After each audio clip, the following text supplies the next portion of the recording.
Chia stood still, his ears perked up. The call still echoed, sometimes far, sometimes near, as if someone was hiding somewhere in the mist. He turned his head repeatedly, but all around him were only the tangled shadows of trees and the dim moonlight. Not a single person. He decided to take a few more steps. The arrow was still in his hand. The knife was still tucked at his waist. And he thought to himself, if there is a wild animal, I will shoot it down. If there is a ghost impersonator, I will show him what he is made of. However, after taking another 10 steps, Chia suddenly shivered. On the damp ground in front of him, besides his own footprints, there was another row of footprints, smaller, twisted like those of a human, but strangely deformed. Chia bent down, his heart pounding wildly. The footprints were not there before, but appeared parallel to his footsteps, as if an invisible person had been walking beside him for a long time.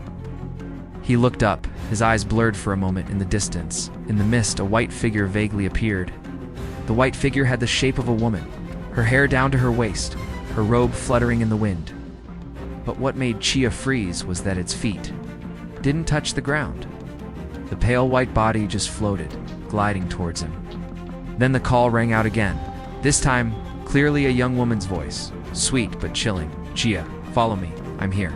Chia retreated, his heart pounding so hard it felt like it was about to burst out of his chest. His hands trembled as he clenched his bow, cold sweat dripping down his forehead. Suddenly, his father's words appeared in his head, never answer a call in the forest. But just as he was about to turn around and run away, the white figure let out a giggle.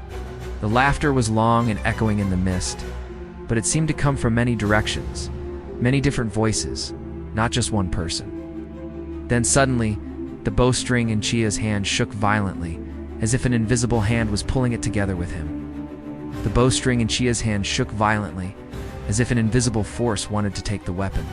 Chia tried to tighten it, straining with all his might, but his fingertips still trembled. Then, whoosh.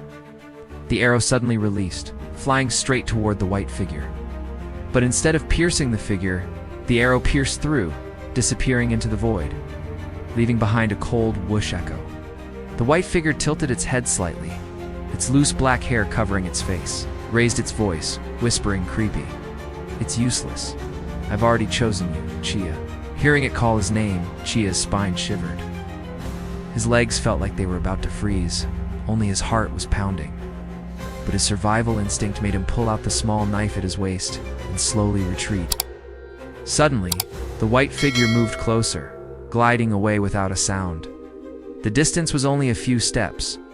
From under the hem of his robe, a thick black smoke began to spread, spreading down to the ground. Chia clearly saw those distorted footprints now moving, stepping straight on his footprints, as if wanting to merge into one. In a panic, Chia blurted out, I am a PA Lung call person. I will not follow you. As soon as the scream ended, the white figure suddenly stopped. It screeched loudly, the sound like the wind tearing, making the leaves shake violently.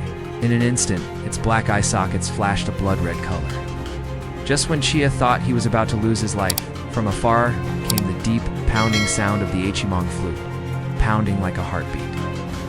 That sound spread throughout the forest, overwhelming the female ghost's screech. The white figure howled one last time, then faded into the mist, disappearing as if it had never existed. Chia collapsed to the ground, gasping for breath, his whole body trembling. The sound of the flute grew closer and closer, and in the fading mist, the figure of his father, Mr. Sungcho, appeared with stern eyes, the flute still trembling in his hand.